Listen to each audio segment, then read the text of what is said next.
जय हिंद सभी फौजी पेंशनर बंधु। मुझे उम्मीद है आप सबों को पेंशन निर्बाध रूप से आ रहा होगा। मैं समय समय पर आप सबों को पेंशन विशेषकर स्पर्श में माइग्रेशन के बाद क्या क्या भूचाल आ रहे हैं, उन परेशानियों से मुकाबला के लिए निरंतर मैं वीडियो बनाते रहा हूं और आप सबों को सदैव अपडेट करते रहा हूं। इसी अपडेट करने की ट्रेनिंग की श्रृंखला में यह अगली कड़ी है। आप सबों को यह मालूम होना चाहिए कि अभी तक टोटल जैसा अनुमान लगाया जा रहा 33 लाख डिफेंस पेंशनर हैं, जिनमें से करीब 28.64 लाख का माइग्रेशन ऑलरेडी हो चुका है और उम्मीद की जा रही है कि दिसंबर 2023 तक पूरे 100% माइग्रेशन हो जाएंगे।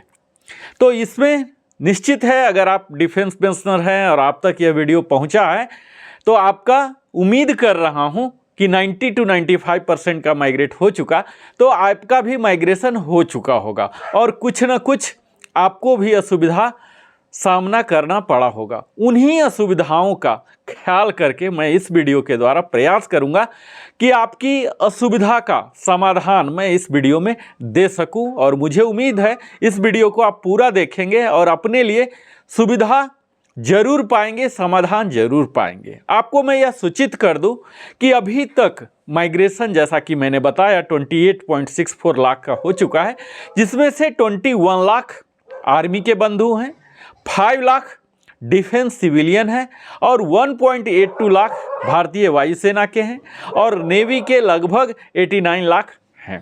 तो इस प्रकार यह तो आपकी अपडेटिंग है। अब आज का जो समय है, हम सब जानते हैं इंफॉर्मेशन का समय है, सूचना का समय है। यह जो युग चल रहा है, एक युग होता था कृषि का, उद्योग का, आज सूचना का है। जिस व्यक्ति के पास जितना ज़्यादा सूचना होगा, जितना ज़्यादा ज्ञान होगा, जितना ज़्यादा स्किल होगा, उतना ही वह बेहतर अपने कार्यों में कर सकता है। यानी कि आज का युग जो है, हमारी उन सूचनाओं को नॉलेज में कन्वर्ट करना, स्किल में कन्वर्ट करना और उन्हें यूज करना है। यही सब हम इस वीडियो में आपको बताने जा रहे हैं। स्पर्श माइग्रेशन के बाद हम सब में थोड़ी बहुत मात्रा में मानसिक पीड़ा और उत्पीड़न, जिसे मेंटल एगोनी या हरासमेंट कह सकते हैं, हम सबों में थोड़ा सा परेशानी तो आया ही है। क्योंकि अभी तक हमारे सारे कार्य बैंक कर्मी कर देते थे। हम बैंक में जाते थे, अपनी सारी परेशानियों को बताते थे और ब्रांच के स्टाफ बड़े ही बेहतर तरीके से उन्हें डील करते थे। पर अब चूंकि बैंक्स अब वो पीडीए नहीं रहे, पेंशन डिसबर्सिंग अथॉरिटी नहीं रहे, तो अब वो हमारे लिए ज़्यादा कुछ कर नहीं सकते। बेशक वो हमारे अकाउंट का हाउसकीपिंग कर सकते हैं, यानी कि transaction, credit details, debit details बता सकते हैं, लेकिन पेंशन का विशेष जानकारी अब उनके पास अवेलेबल नहीं रहेगा। समय के साथ साथ स्पर्श की भी बेहतर हो रहा है, धीरे धीरे एडवांस हो रहा है, जैसा कि दावा प्रस्तुत किया जा रहा है स्पर्श के द्वारा, पीसीडी इलाहाबाद के द्वारा। इसमें कई तरह की खामियां थी जिसे सुधार की जा रही है और ऐसा कहा जा रहा कि जो अभी का स्पर्श सिस्टम है वो काफ़ी भरोसेमंद, रिलायबल है।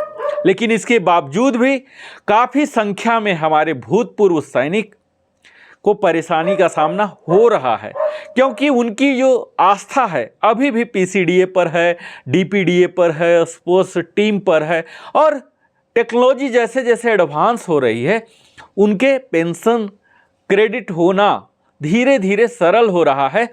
उसमें कई तरह की लोगों का यह मानना है कि हर कुछ कंप्यूटराइज है, सब कुछ सही होगा, लेकिन कंप्यूटर में भी कोई ना कोई तो फेड करने वाला डाटा होना चाहिए, कोई ना कोई प्रोग्राम करने वाला तो होना चाहिए, कोई ना कोई उसे ट्रिकल में जनरेट कर रन करने वाला होना चाहिए, फिर मॉनिटर करने वाला होना चाहिए। तो कई तरह की ह्यूमन इंटरवेंशन है। आज के युग में भी हम संपूर्णतः टेक्नोलॉजी पर आधारित हैं, उन पर निर्भर हैं, पर यह नहीं कहा जा सकता कि ह्यूमन से फ्री है।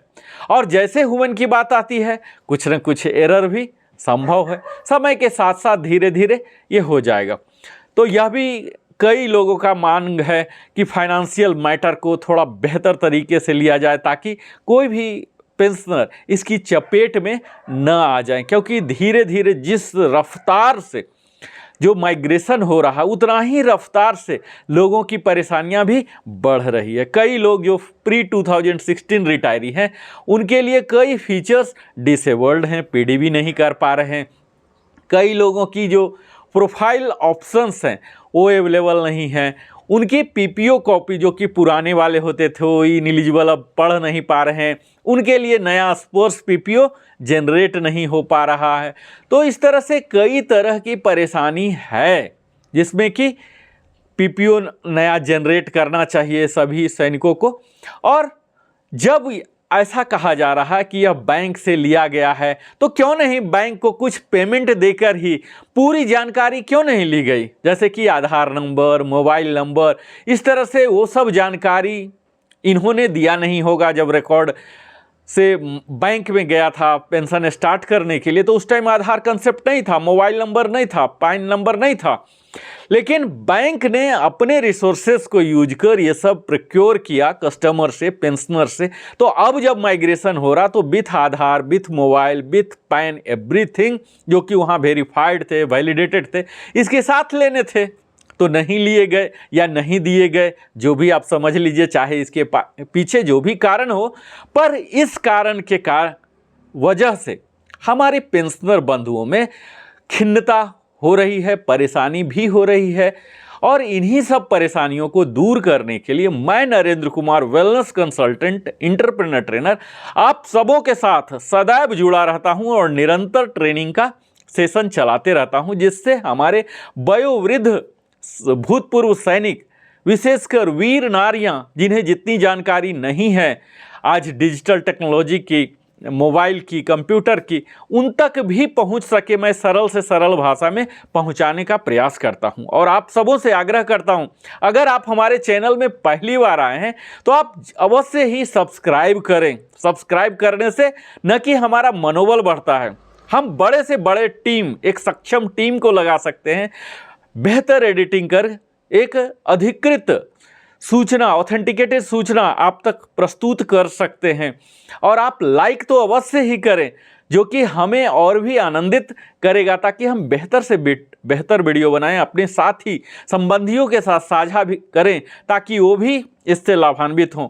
और अंत में नोटिफिकेशन तो जरूर ही पुश करें ताकि हमारी बनाई हुई सारी वीडियो आपको निरंतर पहुंच सके, जिससे आप अवगत होते रहें। अभी हाल फिलहाल में ही CGDA जो कि एपेक्स बॉडी है PCDA का, भारत में डिफेंस पेंशन के जो सारे ऑर्डर, आदेश जो आते हैं फाइनेंशियल मैटर के, जो कि सीधे MOD, मिनिस्टर ऑफ डिफेंस के अंदर काम करते हैं, CGDA का एक सेमिनार हुए थे जिसमें सारे स्टेक होल्डर्स यानी कि PCDA, DPDO और जो भी पेंशनर के प्रतिनिधि हैं, भूतपूर्व पेंशनर सैनिकों, इन सबों को बुलाया गया था और समाधान की ओर ले गया था। उसमें कई तरह की समस्याओं का उद्घाटन हुआ, कई तरह के समस्याएं वहां रखा गया। उसमें से कुछ प्रमुख बिंदुओं को मैं यहां प्रस्तुत करना चाहूँगा और उससे किस तरह से आप निपट सकते हैं यह भी मैं बताऊंगा। तो सबसे पहले तो यह बताऊं, आपको यह जानकारी दे दूं कि किसी भी पेंशनर बंधु का पेंशन बंद नहीं होगा माइग्रेशन के बाद। तो यह तो तसल्ली रखें ही कि आपका निर्बाध रूप से पेंशन अभी आ रहा है और प्रवासन के बाद भी निर्बाध रूप से ही आते रहेगा।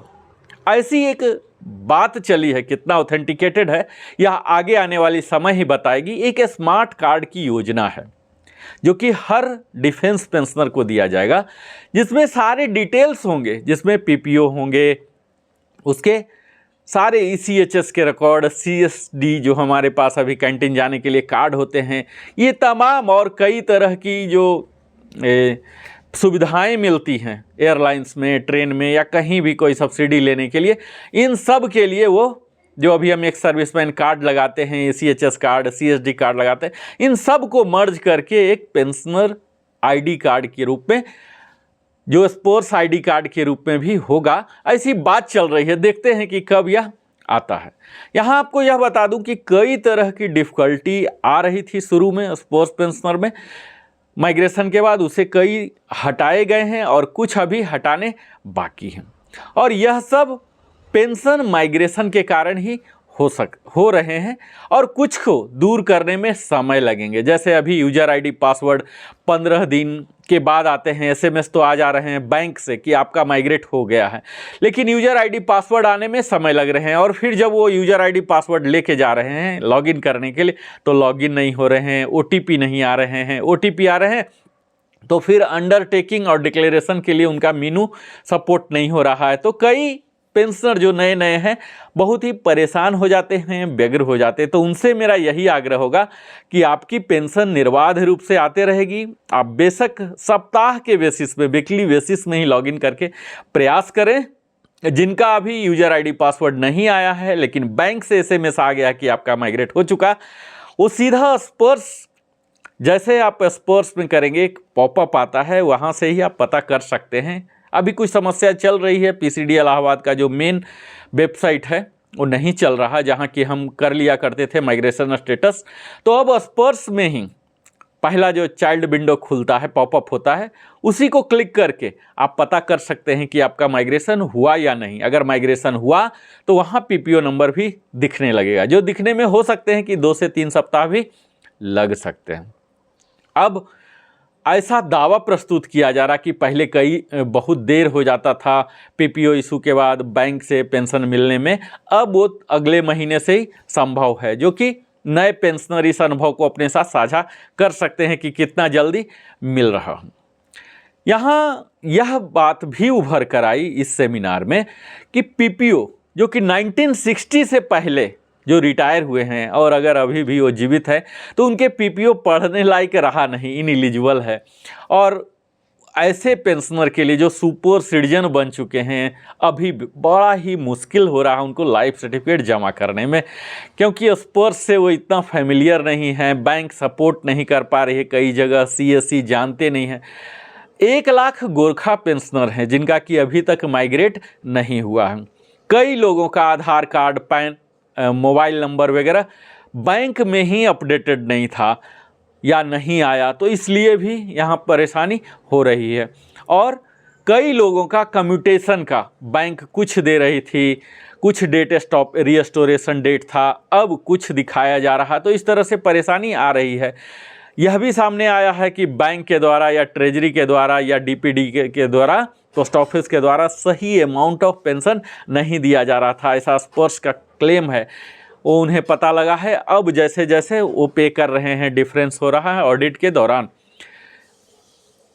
और यहाँ आपको बता दूं कि जो ग्रेवियंसेस मीनू है स्पर्श में, यह भी काम नहीं करता है और एक ग्रेवियंसेस के बाद उसे सेटल होने में करीब महीना लग जा रहे हैं। हालांकि यह ग्रेवियंसेस करने के कई मोड हैं। आप ईमेल के द्वारा भी भेज सकते हैं, एसएमएस के द्वारा, व्हाट्सएप के द्वारा, कॉल सेंटर के द्वारा या सीएससी के द्वारा भी कर सकते हैं। लेकिन यह देखना है कि यह कितना प्रभावी है। हम सब अनुभव रखते हैं कि ग्रेवियंसेस देने में जब तक एक दिए हुए हैं तब तक यह होता नहीं है, लेकिन फिर भी हमें उसके यूज करना है। सीजीडीए ने अभी एक समझौता किया है, एमओयू और सीएससी सर्विस सेंटर पहले मात्र 11,100 के करीब होते थे, जो कि अब दावा प्रस्तुत किया जा रहा कि 4.7 लाख कर दिया गया है सीएससी से समझौता एमओयू करके। और लगभग भारत के हर गांव तक यह सीएससी स्थापित या तो हो गए हैं या होने वाले हैं, जो कि स्पर्श पेंशनर को या किसी भी तरह से डिजिटली उन्हें मदद किया जाएगा। यहाँ तक कि bank, SBI, PNB, bank of Baroda, HDFC आदि तमाम बैंकों से भी समझौता किया जा रहा है और वह भी करेंगे। इसके अलावा डीआईएबी, रिकॉर्ड ऑफिस वगैरह भी हैं जो ट्रांसफ़र ऑफ डाटा या ग्रेवियंसेस में मदद करेंगे, जो कि स्पर्श के एक नोडल सेंटर के रूप में काम करेंगे। जैसा कि मैंने बताया है कि इसके स्मार्ट कार्ड भी सभी डिफेंस पेंशनर को इशू करने की कयास लगाई जा रही है, ऐसा सत्ता के गलियारों में बात चल रही है, जो कि हर तरह के तमाम तरह के लाभ देगी, चाहे उसमें रेलवे के हों, एयरलाइंस के हों, सीएसडी हों, टेलीकॉम कंपनी के द्वारा या इंटरेस्ट सब्सिडी बैंक के द्वारा जो दिया जाता है या स्टेट गवर्नमेंट के द्वारा दिया जाता है या किसी भी प्रकार की कंसेशन दी जाती है कोई परचेज के लिए या होम लोन के लिए बैंक के द्वारा आदि, यहाँ भी वह स्मार्ट कार्ड काम आएगा। अब हम सब यह बात अवश्य समझें कि स्पर्स के टीम स्वयं इस चीज़ को स्वीकार करते हैं कि यह बड़ा प्रोजेक्ट जो कि 33 लाख को टारगेट करके किया गया है, अभी तक का एक बहुत बड़ा प्रोजेक्ट है उनके लिए।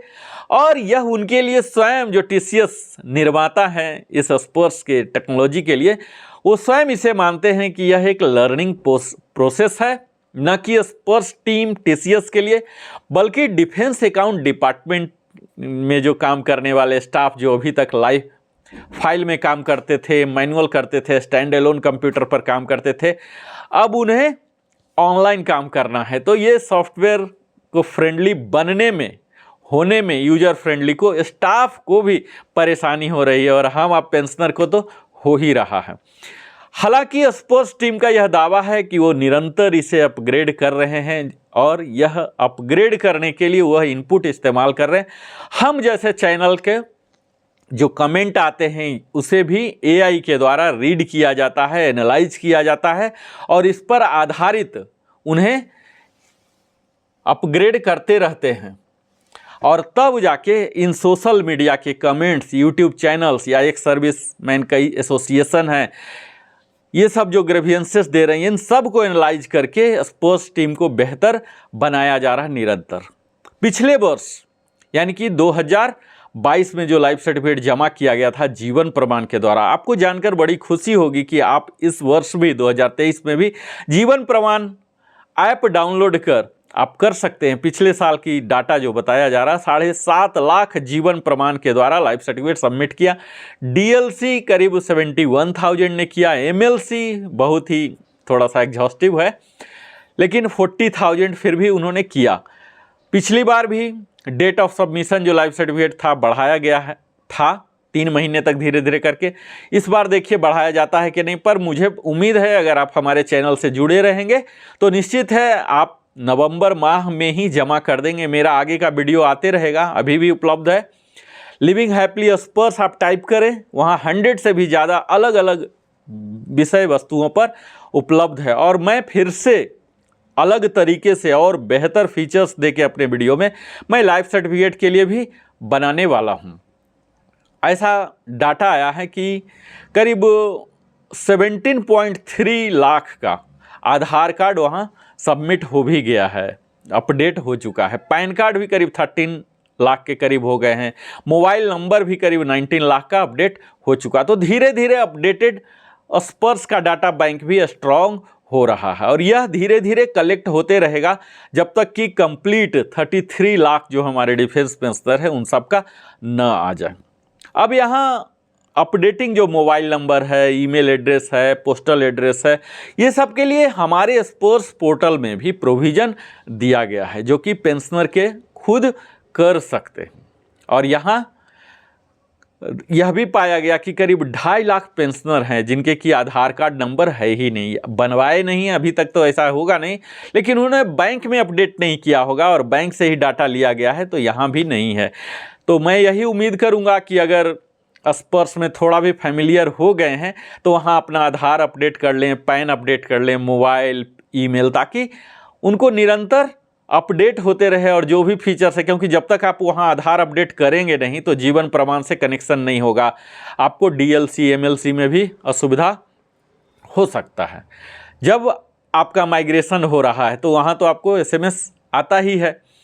और महीने के अंत में, हालांकि अभी पिछले माह यानी कि सितंबर 2023 में 29 को ही स्पर्स की टीम ने क्रेडिट किया। तो यह उम्मीद की जा रही है कि अब उनका ट्रिकल फीड जो है माह से पहले ही तैयार हो जा रहा है। हालांकि अभी भी डिफेंस सिविलियन कैटेगरी के लिए विशेषकर आइडेंटिफिकेशन प्रोसेस के लिए बहुत ही परेशानी हो रही है डिफेंस सिविलियन के लिए, क्योंकि उनके अलग अलग एचओ होते हैं, हेड ऑफिस होते हैं, जैसे एमईएस हैं, बीआरओ हैं, ऑर्डिनेंस फैक्ट्री हैं, सिविलियन जो काम करते थे अलग अलग आर्म फोर्सेस एस्टेब्लिशमेंट में, आर्मी बेस वर्कशॉप में, या सीओडीज में, सीएडी फॉर्मेशन हेडक्वार्टर में, या मिनिस्ट्री ऑफ डिफेंस में, इनके लिए थोड़ा समस्या अभी भी आ रही है क्योंकि प्रॉपरली माइग्रेट नहीं हुआ सही रूप से डाटा के साथ। तो धीरे धीरे उम्मीद की जा रही है कि इनका भी हो जाएगा। अब यहाँ स्पर्स पेंशन की बात करें तो स्पोर्ट्स पेंशन में अगर माइग्रेट हो गया तो हम अभी तक देखते रहे कि बैंक से जो पेंशन स्लिप आते थे बहुत ही फुल पेज का होता था, हर डाटा वहाँ होते थे, फैमिली के भी डिटेल होते थे, रिस्टोरेशन डेट होते थे, कंप्लीट मतलब एग्जॉस्टिव आप कह सकते हैं। लेकिन स्पोर्ट्स के पेंशन स्लिप को अभी इवॉल्व होना बाकी है, इनके बहुत ही छोटा है और मिनिमम डाटा ये दे रहे हैं सिर्फ एक एसएमएस की भांति कि इतना आपका बेसिक है, इतना डीए है, इतना टीडीएस है, इतना रिस्टोरेशन डेट है। इन्हें अभी इसे एलॉबरेट करने की ज़रूरत है, क्योंकि हर पेंशन स्लिप अपने आप में कंप्लीट इन्फॉर्मेशन होना चाहिए उनके रिटायरमेंट डेट से लेकर अभी तक का, तो ये अभी होना बाकी है। कोरिजेंडम पीपीओ की बात करूं या स्पोर्ट्स पीपीओ की बात करूं तो हर लोगों का अभी तक जनरेट नहीं हुआ है। इसके पीछे यह भी कहा जा सकता है कि उन्होंने अभी तक प्रॉपरली पीडीबी नहीं किया, अपना स्वयं आधार कार्ड नहीं किया, और कई लोग अपना अपडेट कर दिए हैं फिर भी कोरिजेंडम पीपीओ यानी कि स्पोर्ट्स पीपीओ जो जनरेट नहीं हुआ। मैं सारे पेंशनर से यह आग्रह करूंगा कि जैसे जनरेट हो जाता है आप उसे जनरेट करके एक प्रिंट आउट अपने पास जरूर रखें, क्योंकि भविष्य में आपको मदद करेगी। अब स्पोर्ट्स पेंशन में इनकम टैक्स डिडक्शन की सारी इन्फॉर्मेशन आ रही है, कितना डिडक्शन हो रहा है, क्या इनकम टैक्स है, उसमें ऑप्शन भी दिए जा रहे हैं।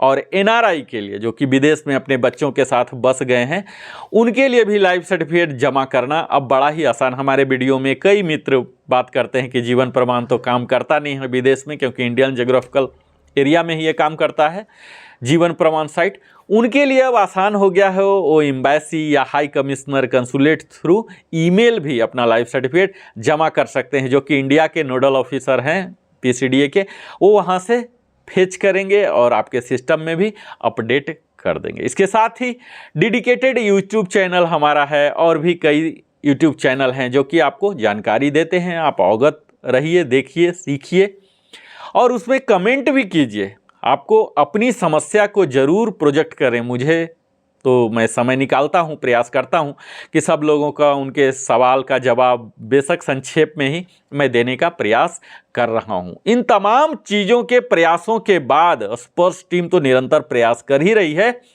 पर मैं जो समझ पा रहा हूँ अभी भी कई चुनौतियाँ हैं स्पोर्ट्स टीम के पास, जिस पर कि उन्हें काम करना है एसटीसीएस टीम को, क्योंकि माइग्रेशन इतना तेज से होता है। इसके कारण भी कई एरर आ रहे हैं, तो एरर प्रूफ बनाएं, क्योंकि अब स्पोर्ट्स के स्टार्ट हुए लगभग 2 साल होने वाले हैं। सीपी ग्राम, जैसा कि मैं सदैव बोलते रहा हूं कि रामबाण की तरह काम करता है। सीपी ग्राम में भी अगर आप कंप्लेन देते हैं तो उसे रूट किया जाता है स्पोर्ट्स टीम को और वहां से किया जाता है। सीएससी टीम जो कि है हमारे, कहा जाता है कि हर गांव तक अभी पहुंचने वाले हैं, लेकिन उनको स्वयं स्पर्श के बारे में पता नहीं है, तो उन्हें भी प्रशिक्षित करने की ज़रूरत है। आधार नेम, आधार में जो नाम है, जैसे आधार नंबर यूनिक है, उसी तरह से जो आधार में आपका नाम है वह यूनिक होना चाहिए। यानी कि जो आप 10 किए, 12 किए या ग्रेजुएशन किए या सर्विस में जो दिए या पैन में या आपने ड्राइविंग लाइसेंस में दिया, वोटर आईडी में दिया, ये सब सेम होना चाहिए। लेकिन अगर कहीं मिसमैच होने से वैलिडेशन फेल हो जाता है, यानी कि सर्विस रिकॉर्ड में आपका कुछ था और अब आधार कार्ड में आपने कुछ फैंसी नाम दे लिया, तो इस तरह से ये सब के लिए भी एक प्रावधान होना चाहिए कि इसके लिए वैलिडेशन फेल हो रहा है, कहाँ क्या मैकेनिज्म हो, ताकि इन सबों को सुधार किया जा सके और पेंशनर को, जो कि डायरेक्टली इसके लिए दोष नहीं दिया जा सकता है, उनके ऊपर लाइबिलिटी ना हो। कोई न कोई ऐसी सरकार योजना बनाए, स्पर्श ऐसी योजना बनाए कि जिनकी आधार वैलिडेशन फेल हो रही है उनके लिए भी लाइफ सर्टिफिकेट की गुंजाइश डिजिटली जीवन प्रमाण के द्वारा हो सकती है, और इस दिशा में काम चल रहा है। देखिए, मैं आपको जल्द ही आपको बताऊंगा, और यह तो कहना बिल्कुल ही ज़रूरी होगा कि स्पर्श की जो व्यवस्थाएं हैं इसे यूजर फ्रेंडली बनाना पड़ेगा। ज़्यादा पकाऊ किस्म का नहीं, यहाँ ओटीपी वहाँ ओटीपी, क्योंकि हमारे बुजुर्ग, जो हमारे डिफेंस पेंशनर का आप औसत आयु कहेंगे या 60 से ज़्यादा होगा, अब इस 60 से ज़्यादा आयु वाले लोगों से हम उम्मीद नहीं कर सकते हैं कि एक काम के लिए 10 बार OTP लेना देना ये सब वो सब नहीं कर सकते। तो इतना पकाऊ टाइप का परेशान करने वाला ना हो। स्पर्श सॉफ्टवेयर जो है यूजर फ्रेंडली हो, मिनिमम इन्फॉर्मेशन ले और बेहतर से बेहतर यानी कि टाइमली पेंशन डिसबर्स करे। लाइफ सर्टिफिकेट एक ही बार की तो बात है, मल्टीपल्स चैनल होने चाहिए, आसानी से वो दे सकें।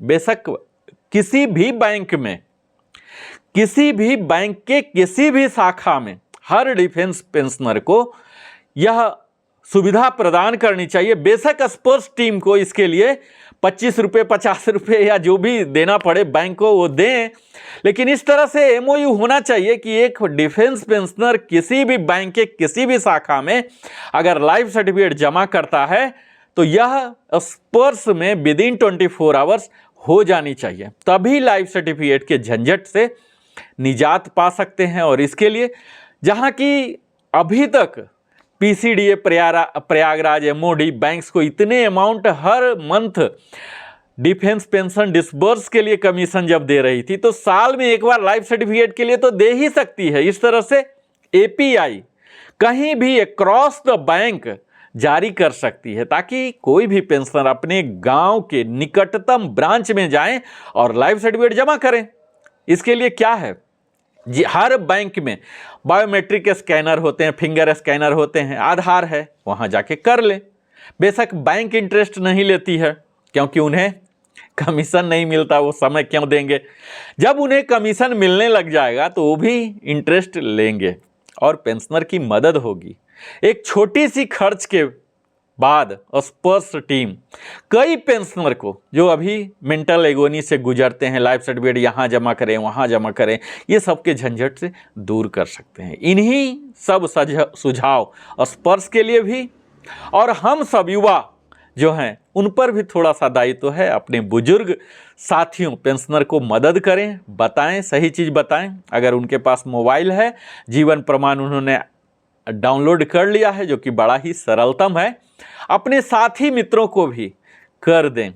क्योंकि अगर मैंने डाउनलोड किया, जैसे मैंने पिछली बार मोर देन 500 लोगों का लाइफ सर्टिफिकेट स्वयं के मोबाइल से अपडेट किया और तुरंत 24 घंटे के अंदर ही स्पर्श में भी अपडेट हो जाता है। तो हम भी एक दूसरे को मदद करें क्योंकि मदद के लिए कोई बाहर से नहीं आएगा।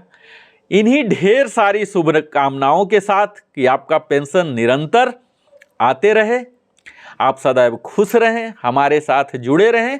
और अंतिम में फिर से आग्रह कर रहा हूं, अगर हमारे चैनल में आपको पहली बार आए हैं जरूर ही सब्सक्राइब करें, क्योंकि आपके सब्सक्रिप्शन से आपका कुछ नहीं जाता, लेकिन हमारे लिए ग्रोथ करने की एक बेहतर अवसर मिल जाता है, हमारे चैनल को विकास और वृद्धि करने का। आप लाइक करें, कमेंट कर कुछ भी पूछें, इस स्पर्श पेंशन से मैं अवश्य बताने का प्रयास करूंगा। बहुत बहुत धन्यवाद।